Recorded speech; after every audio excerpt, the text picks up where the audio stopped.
If you love to travel, Capital One has a rewards credit card that's perfect for you. With the Capital One Venture X card, you earn unlimited double miles on everything you buy. Plus, you get premium benefits at a collection of luxury hotels when you book on Capital One Travel. And with Venture X, you get access to over 1,000 airport lounges worldwide. Open up a world of travel possibilities with the Capital One Venture X card. What's in your wallet? Terms apply. Lounge access is subject to change. See CapitalOne.com for details. Ever wonder what your lashes are destined for?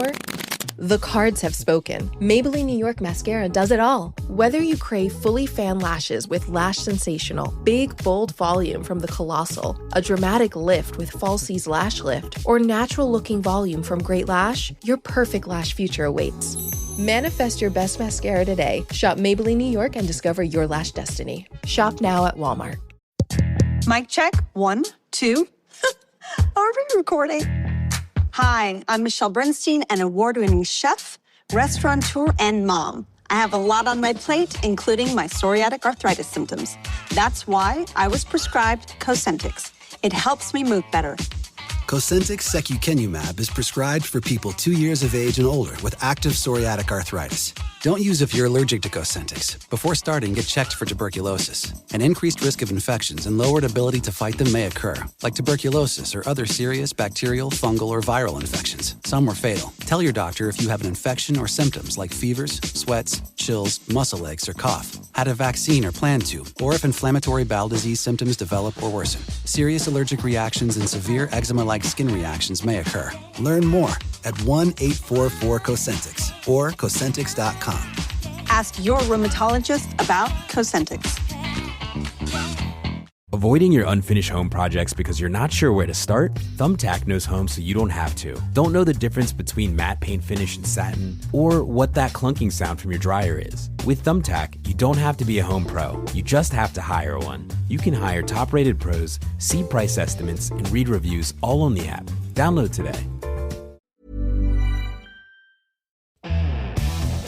This is the Daily Tech News for Monday, June 23rd, 2025. We tell you what you need to know, follow up on context, and help each other understand. Today, Patrick Beja gives us the French perspective on Netflix's deal with broadcaster TF1, and Apple might buy Perplexity, and Tom and I say, we told you so. We did. We told you so. I'm Tom Merritt. And I'm Robb Dunewood. Let's start with what you need to know with the big story. Bloomberg's Mark Gurman says his sources say Apple's head of mergers and acquisitions, Adrian Perica, has talked with Apple's services senior vice president, Eddie Q, about the possibility of acquiring or partnering with Perplexity AI, the aim there being to make an AI-based search engine. Gurman sources say Apple has met with Perplexity several times over the last few months, but has not made an offer. In testimony in Google's antitrust trial back in May, Q did say that Apple discussed integrating Perplexity into Safari. He didn't give any more details at the time. Apple has held informal talks with Thinking Machines Lab as well, according to Gurman, which is run by OpenAI's former CTO, Mira Murati. And Apple isn't the only one talking to these companies. The Verge reports that Meta has also talked to Perplexity, Thinking Machines, and a company called Safe Superintelligence that was founded by former OpenAI chief scientist Ilya Sutskever. That is also possibly about acquisitions, although Meta recently invested heavily in Scale AI, so it may or may not be still pursuing those. Some analysts feel that Apple needs to focus on its hardware, especially with OpenAI teaming up with former Apple designer Johnny Ive to make AI-focused hardware that is not a phone. Apple's reportedly working on smart glasses and also an all-screen phone that might come out in 2027. Meanwhile, Perplexity continuing to expand as well, releasing its agentic search browser Comet. That came out in beta for select Mac users in May, and now the Windows version is out for early testers with an Android version coming soon. Rob, you and I have both been saying Apple might need to acquire its way to AI parity. What do you think of the idea of Apple buying Perplexity?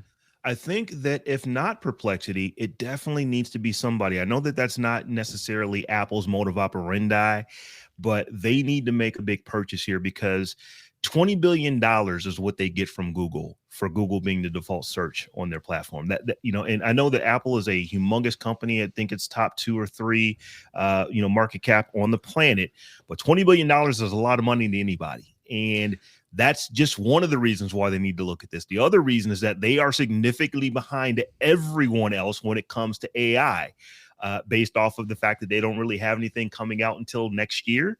And what they've already released was really kind of a meh. People didn't particularly care for it. So Apple has got some catching up to do, both on the search front in case the Google thing doesn't go the way they want it to do, and also because they simply just need to catch up to everyone else when it comes to large language models. Yeah, I think you're right. I do think Apple probably, I agree with the analysts that say Apple needs to focus on its hardware, but in order to figure out the best hardware, they probably have to have better in-house Apple Intelligence products going on. And maybe they do by now. They would certainly like us to think that it was just a temporary setback. I expect that they thought they could do what they did with Apple Silicon, which is they acquired PA Semi long before they needed to, and that paid off down the road. They have acquired a lot of smaller AI firms over the years, mostly acqui-hires, but those are paying off with academic research more than they are with shipping products at this point. I look at Perplexity, though, and I think that's a strategy of partnership. I don't think Perplexity is a cultural fit to Apple. Do you? I mean, Perplexity's out there kind of playing fast and loose with privacy and saying things that upset people, and that's just not how Apple plays this game. It isn't, but I would say the same thing. When they bought Beats, I would have never thought that Apple would have bought a company like Beats. So when they need to, they do things that look a little different than their normal operation. So it doesn't look like Perplexity would be the fit, but I do believe that Apple has got to do something, because, like I said, we don't know how the antitrust ruling is going to come down from Google's standpoint. Will Google still be able to give them loads of money? We don't know, and if not, they can't just say, well, that $20 billion, it just disappears and, we don't make money there anymore. Yeah. They've got to do something. I think Perplexity would very quickly fast track them to an AI search engine, which is kind of where search seems like it's going lately. Apple makes a lot of money, but $20 billion is still a lot for Apple. You're not wrong about that. I think Perplexity makes more sense as a partnership. I think Apple has a decent option to say, let's provide the user with the informed choices like they're doing with ChatGPT already. Do it with Gemini, do it with Perplexity, give them more choices. I do think that acquiring thinking machines and getting Mira Murati inside Apple sounds right. That sounds like the kind of thing Apple would do, and Mira Murati feels like the kind of person that would fit in better at Apple. And that's why I say, if not Perplexity, somebody else. That absolutely could be somebody else. The other thing, too, with the partnership, they wouldn't have the problem with Perplexity being the biggest search engine, that is the name of the company also being the verb that people now use to search. They wouldn't have those kind of issues either. Yeah, no, I think we there you go, Apple, free advice you get from Robb and I. Take that as you will. DTNS is made possible by you, the listener, thanks to Chris Zaragoza, Jim Hart, Mike Akins, and our new patrons, DJ, Brandon, Jerry, and Andy. Hey, always good to have new patrons. Welcome. Hey there, it's Ryan Seacrest for Safeway. Now through June 26, score hot summer savings and earn 4 times the points. Look for in-store tags on items like Kraft Mac and Cheese, Celsius Energy Drinks, Quaker Chewy Bars, and Sparkling Ice-flavored water. Then clip the offer in the app for automatic event-long savings. Enjoy savings on top of savings when you shop in-store or online for easy drive-up-and-go pickup or delivery. Subject to availability. Restrictions apply. Visit Safeway.com for more details. If you love to travel, Capital One has a rewards credit card that's perfect for you. With the Capital One Venture X card, you earn unlimited double miles on everything you buy. Plus, you get premium benefits at a collection of luxury hotels when you book on Capital One Travel. And with Venture X, you get access to over 1,000 airport lounges worldwide. Open up a world of travel possibilities with the Capital One Venture X card. What's in your wallet? Terms apply. Lounge access is subject to change. See CapitalOne.com for details. Hey, it's Paige from Giggly Squad. Let's talk about an elite green flag being a cat dad. Temptations, America's #1 cat treat brand, is making 2025 the year of the cat dad. And honestly, about time. Whether he's coordinating snack time with the meow schedule or just vibing with his tabby, Temptation treats make cat dads even more irresistible to their cats and to us. For more information about Temptations brand Cat Dads or to learn more about the brand, visit temptationtreats.com. And don't forget to share your own hashtag CatDad sightings on social. We'll be scrolling. This is Car Tracks with Turtle Wax. Your car says a lot about you. So if we asked your car what it would say about you, what would it say?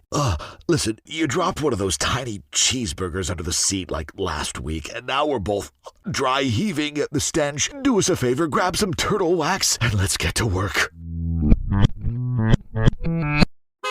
This has been Car Tracks with Turtle Wax. You are how you car. Hey, it's Mark Marin from WTF here to let you know that this podcast is brought to you by Progressive Insurance. And I'm sure the reason you're listening to this podcast right now is because you chose it.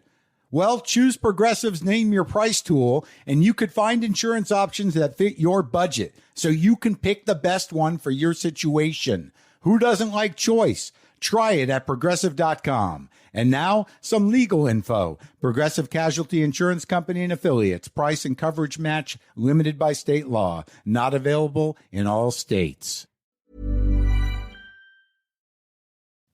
There's more we need to know today. Let's get to the briefs. Lenovo announced its Chromebook Plus 14, which runs an ARM-based MediaTek chip, and more significantly has a neural processing unit that can handle up to 50 tera operations per second, which would be enough for Copilot Plus certification if it weren't a Chromebook. It also has up to 17 hours of battery life. The 14-inch OLED panel can be a touchscreen. It comes with a fingerprint sensor, and it's the first Chromebook with Dolby Atmos sound. The Lenovo Chromebook Plus 14, available now for $649. I mean, that's pricey for a Chromebook, but it's not pricey. And it seems like it's a pretty decent build, and gives you, if you're somebody who needs that Gemini sauce, in your Chromebook, this is the one. It's a little pricey for a Chromebook, but if it were a full-fledged computer, if it were a Mac or a Windows PC in the same category, it probably would cost $800 more. Sure. So if your use case is I do everything in the browser, this could actually be a really, really good option for you. And Chromebooks with the Android stuff and the multi-windowing it's not like it used to be where you're just like using Chrome on a laptop. Like I use mine pretty regularly, and it's old. And it does well. It's not going to be able to do what this one does, though, because this one's got that neural processing unit. So that's pretty cool. Like it wouldn't be my daily driver, but I would not mind having one of these just as my device that I just throw in the laptop bag and carry with me when I know I only need to get onto websites. This is a great option. It's my couch. It's my couch laptop. When I don't want to go grab my laptop from the other room, I pull the Chromebook off the side. I can do office stuff on it. It's not bad. Tesla launched its autonomous taxi service in Austin on Sunday. Rides in one of about 10 Model Y SUVs will cost you a flat fee of $4.20. Customers who signed up for early access got sent links to download the service's app. Kind of works like Uber, but for these 10 Model Ys. Operates in South Austin only, which is where I live, so that's fine, from 6 a.m. to midnight, and Tesla employees are on board in the passenger seat as a safety monitor. So these will not be like Waymo's where they don't have anybody in them. Austin also has an autonomous taxi service from Waymo and Amazon's Zoox.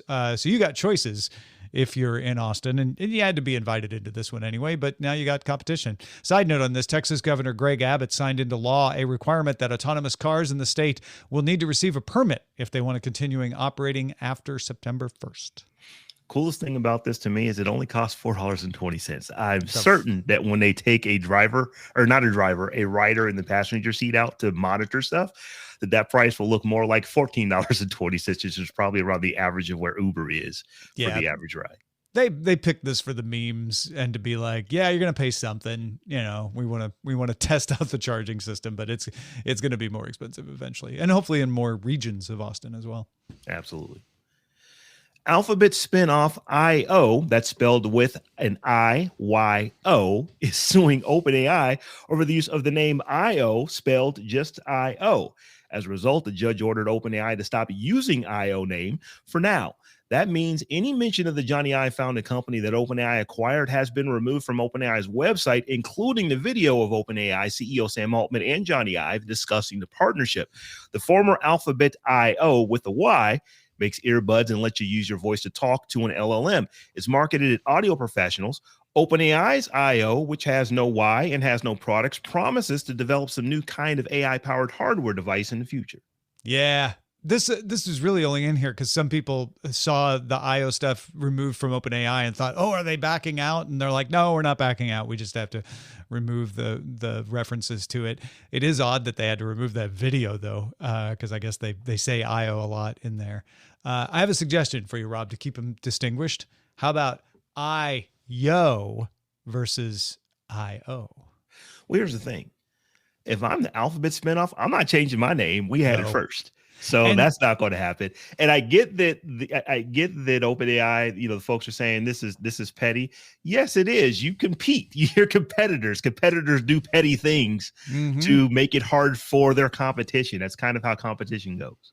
And trademark law is meant to prevent confusion between things. You can have Linux branded soap because there's no confusing that with the actual operating system.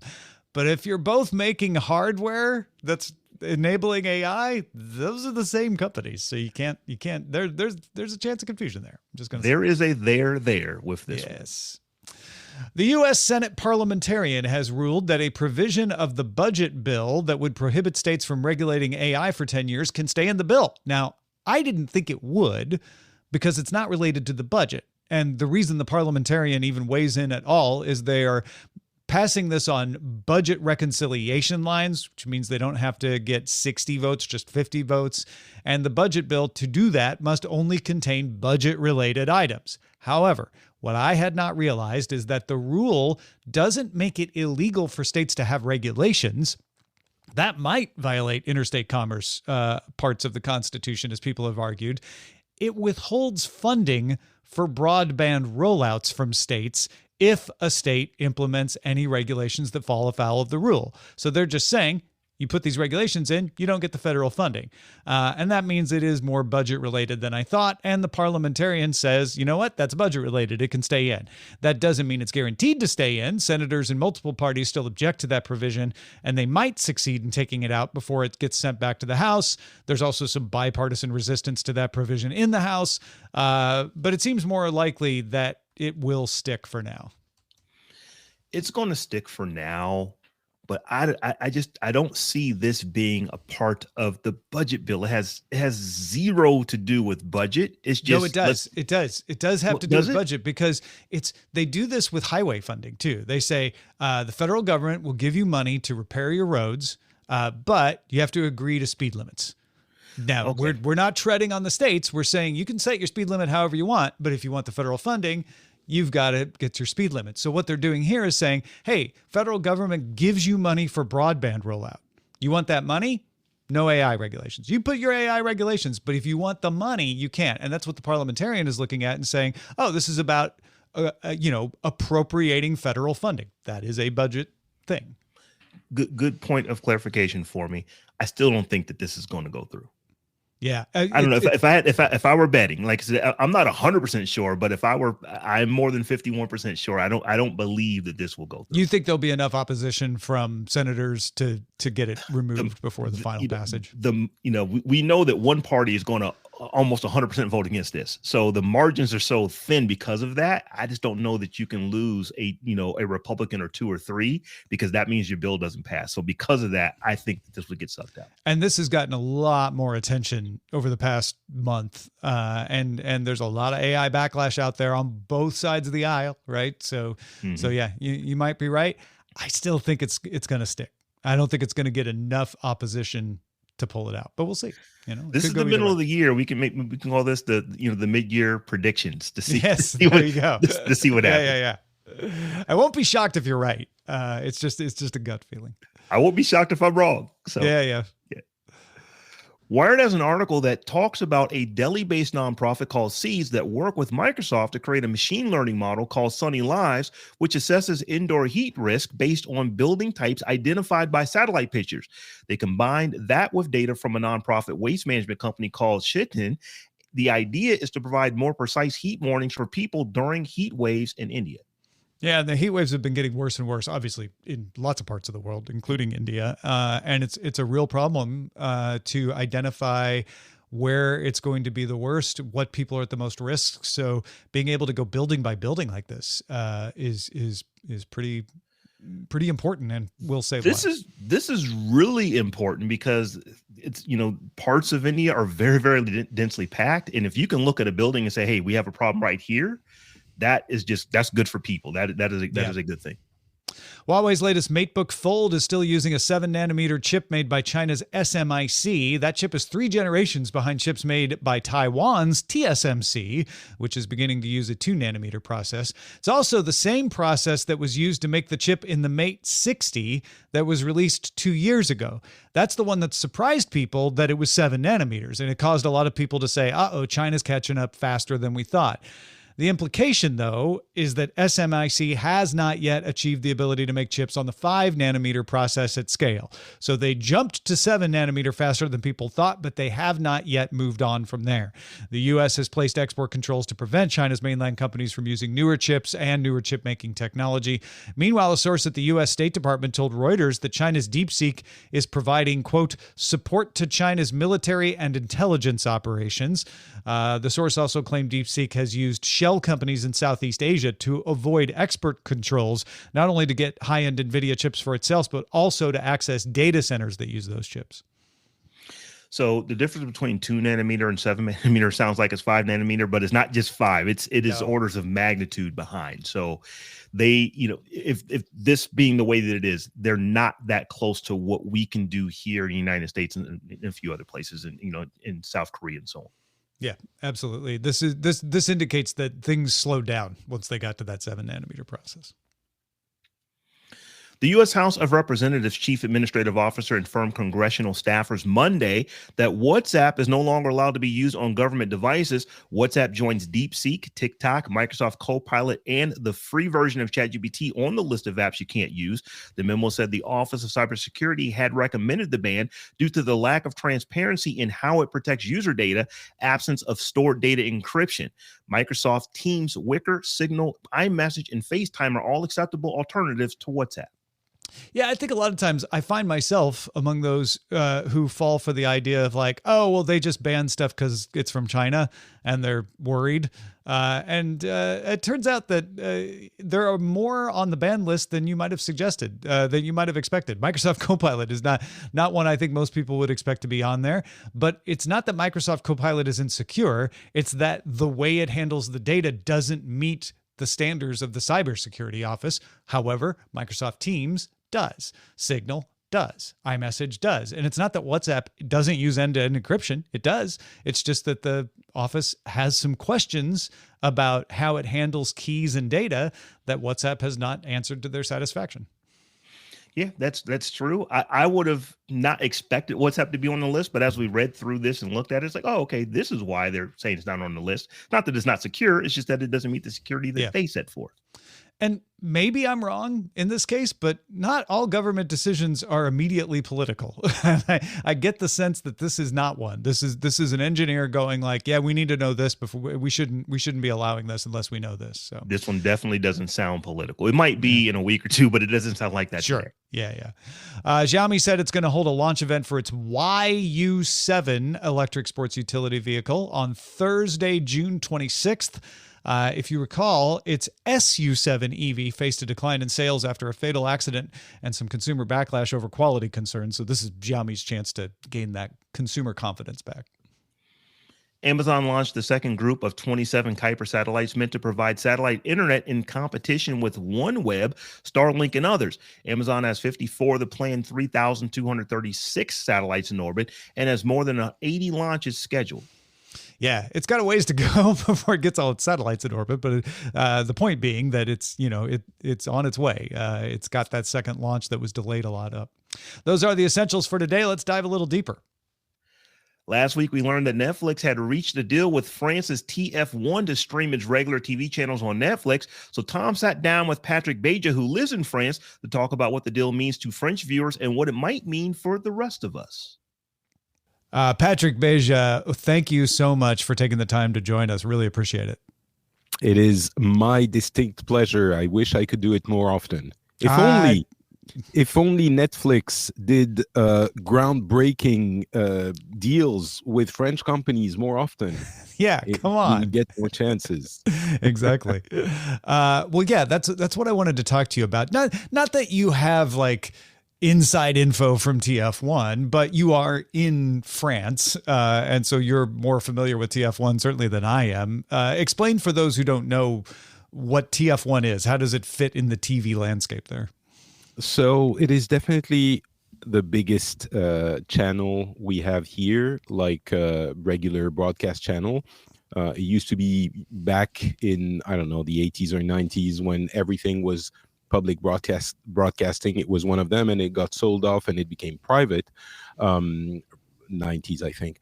It is the biggest one. It's not a state-sponsored channel. It's not the BBC. It's not any of those. It's private. It has to make money. It is popular. There are a lot of it's not trashy, but it's definitely more on the popular side of things. It will do shows. They need to reach a certain level of audience for it to be profitable. So they have that constraint that private broadcast companies have. Got you. So if I get it right, it's as big as the BBC is in England, but its programming would be more comparable to, say, an ABC, NBC kind of thing in the US. That would be my guess. I don't know those well enough. Sure. So to put it in terms everyone would understand, it's more Mr. Beast than HBO. Okay, gotcha. Actually, okay, that's good. That works. Not quite as I don't want to say trashy, but not quite as spectacular as Mr. Beast, but it's not like class. You hear BBC, you think, oh, that's quality programming. Sure. And there are other channels that do that in France. Gotcha. So as just somebody who lives in France, what does it mean to you to be like, oh, I can get TF1 stuff on Netflix now? Do you care? Does that make it easier, or where does that hit with you? So I'm part of the people who don't really watch broadcast TV anymore. I don't watch linear TV. And I think there's a large part of the population that doesn't, but I think it still brings into the Netflix realm of possibilities a lot of people that aren't satisfied with just Netflix stuff. It makes what Netflix has to offer a little bit more wide, a little bit more diverse. There's a lot of programming on TF1 that you don't see on Netflix or on any of those streamers, actually.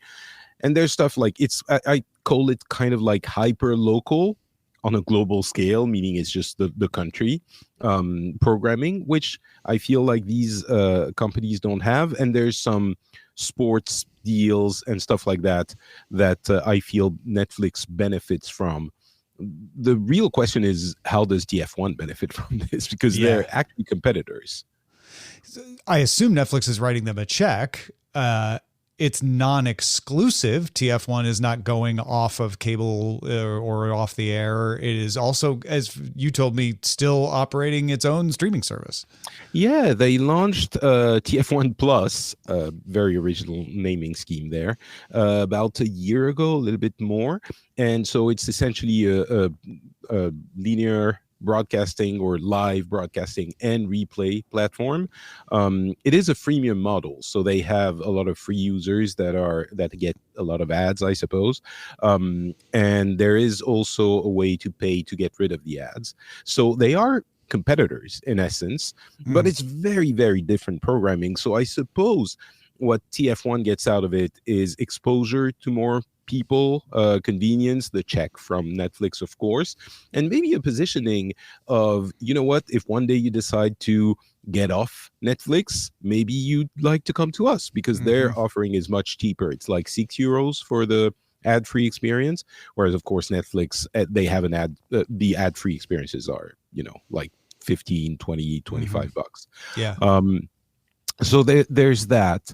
And I guess it is I guess it's a way for TF1 to be more present in more places.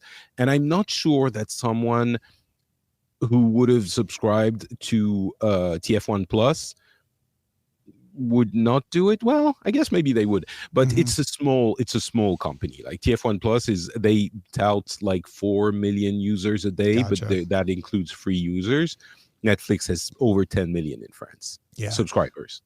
So if you are, someone who's like, I just don't want Netflix, you could still get TF1 content through TF1 Plus or even through cable, I guess, or an antenna. Yeah, a lot of people get it like normal TV. Yeah. But there's no replay, right? The TF1 Plus would be the replay offering. Yeah. And then if you're in Netflix and you come across TF1 content, maybe you'll watch it and you wouldn't have before, and then they'll get something out of that. It really is an interesting combination in the sense that Netflix had said it's never going to do linear, and now it's doing linear, right? Like it is carrying channels that TF1 offers, not just the on-demand stuff. Right, yeah, they are doing linear, which is a whole other conversation. Technically, like, are they going to be reliable? I suppose they will be.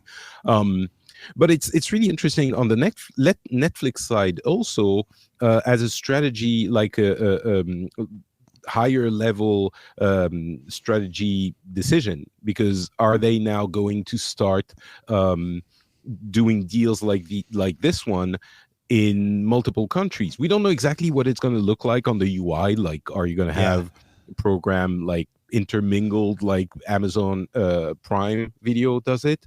Or is it going to be like a dedicated TF1 and other channels tab? We don't know. But are they going to start doing this in different countries, in many different countries?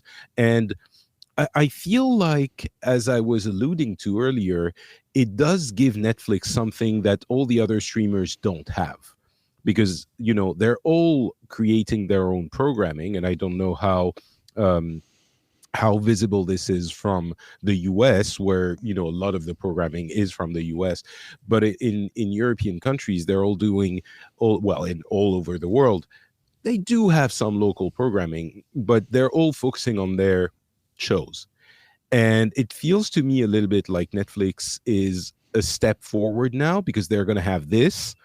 And it's another reason for people to choose Netflix over, let's say, Peacock or Paramount Plus or whatever. It does bulk up the offering a little bit. Yeah, and Netflix has been working really hard to get local content in all of its markets around the world. So this is a huge influx of local content. I feel like it's a different type of content, though. It's like produce scripted or unscripted shows, but it's like the shows themselves. It feels like there's less of the gooey stuff around the shows. Of course, it's still going to be a lot of shows, but you get all kinds of programming on TF1. You get the news, you get like game shows, you get a bunch of stuff that you don't think of when you think of the streamers in general, HBO, Disney Plus, etc. And that, I guess, maybe some people will want. I'm not one of them, but who knows? Yeah. I think it's very curious. There was a report that a lot of public broadcasters in Europe were teaming up to create their own services. TF1 being a private broadcaster, I think, is interesting, because I don't know that we'll see Netflix go strike deals with public broadcasters, but they may go find private broadcasters either elsewhere in Europe or around the world to strike deals with after this. I'd be curious to see. I'm not so sure they wouldn't strike deals with public broadcasters, because those don't really have as much of a commercial incentive, or not incentive, but they don't have to make as much money as a private company does. And maybe being on Netflix spreads their reach so in a way that is beneficial to them, and in a way that, you know, is not as much of a competition to whatever TF1 is doing. And about the teaming up to do lots of different, you know, the Netflix of Europe or whatever, there are still some things that are being developed, but most of those have not been very successful, and that's an understatement. So maybe TF1 is like, okay, F it, we're gonna do it with Netflix. Yeah, it's happened before. Yeah, I'll be interested to see if the second shoe drops, what that is. You know, is it an NHK or a KBS, or is it more like a Channel 2 in Australia or something like that? Patrick, thank you so much for giving us the on the ground scene on this from Paris. I appreciate it. If folks want to find out what you're doing, I know the Phileas Club is back among the many things you do. Where should they go? Yeah, in a way it is back. It's a new format where we kind of fell into this new format. We kind of write audio letters from different places in the world to this fictional listener who's called Phileas, and we tell him whatever is happening in our corner of the world. So that's fun. And if you want to listen to that, you can find the links at notpatrick.com. Very simple. Very simple indeed. I gotta write a letter to Phileas. I've got that on my list of things to do. Excellent. He will be expecting it. Excellent. Thank you again, Patrick. Appreciate it, man. Thanks, Tom. Hey, folks, you may not know, I know a lot of you do, but some of you may not know, we do a live stream roundtable show too. It's called DTNS Live. You can catch it every day at 4 p.m. Eastern. Just go to dailytechnewsshow.com/live.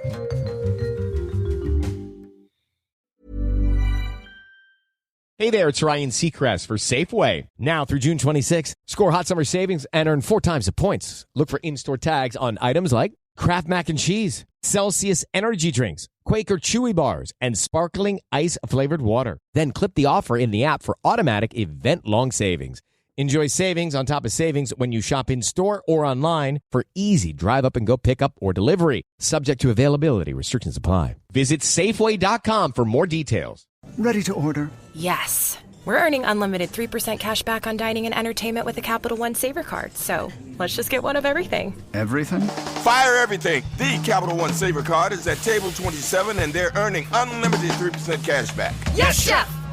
This is so nice. Had a feeling you'd want 3% cash back on dessert. Ooh, tiramisu. Earn unlimited 3% cash back on dining and entertainment with the Capital One Saver Card. Capital One, what's in your wallet? Terms apply. See CapitalOne.com for details.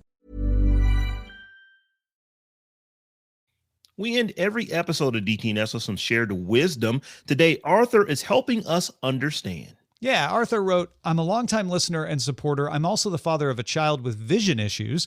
His school has been accommodating by providing a 16-inch MacBook Pro instead of the standard 13-inch. With the accessibility features Apple provides, he's able to be just another student. The X-Real glasses are very interesting because he could carry around a very large monitor wherever he goes. Takes support to another level for reading and everything else we do on computers, including testing. Thanks for everything you do with DTNS and helping me, keeping me up to date, Arthur. That's a great thought about using those, not just the X-Real ones, but any of those glasses that can serve as an external monitor without having to have a big old monitor in your bag. Yeah, I actually have a cousin whose daughter, I guess that's my cousin too, my cousin once removed, daughter who is vision impaired. And this could be something that would help her. I never thought about this, but I will definitely be mentioning it to my cousin to see if there's something that could actually work out for a family member. Yeah, thanks, Arthur. Appreciate the thought. What are you thinking about? We got some insight into a story. Share it with us at feedback@dailytechnewsshow.com. Big thanks to Patrick, Beja, and Arthur for contributing to today's show. Thank you for being along for Daily Tech News Show. You can keep us in business by becoming a patron. If you've been thinking about it, go do it now. Patreon.com/DTNS. Talk to you soon.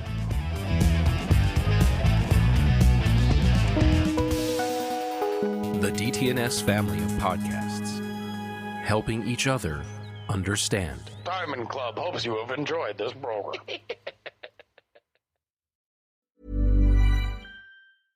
Ready to order? Yes. We're earning unlimited 3% cash back on dining and entertainment with a Capital One Saver Card. So let's just get one of everything. Everything? Fire everything. The Capital One Saver Card is at table 27 and they're earning unlimited 3% cash back. Yes, Chef! This is so nice. Had a feeling you'd want 3% cash back on dessert. Ooh, tiramisu. Earn unlimited 3% cash back on dining and entertainment with the Capital One Saver Card. Capital One, what's in your wallet? Terms apply. See CapitalOne.com for details. If you work as a manufacturing facilities engineer, installing a new piece of equipment can be as complex as the machinery itself. From prep work to alignment and testing, it's your team's job to put it all together.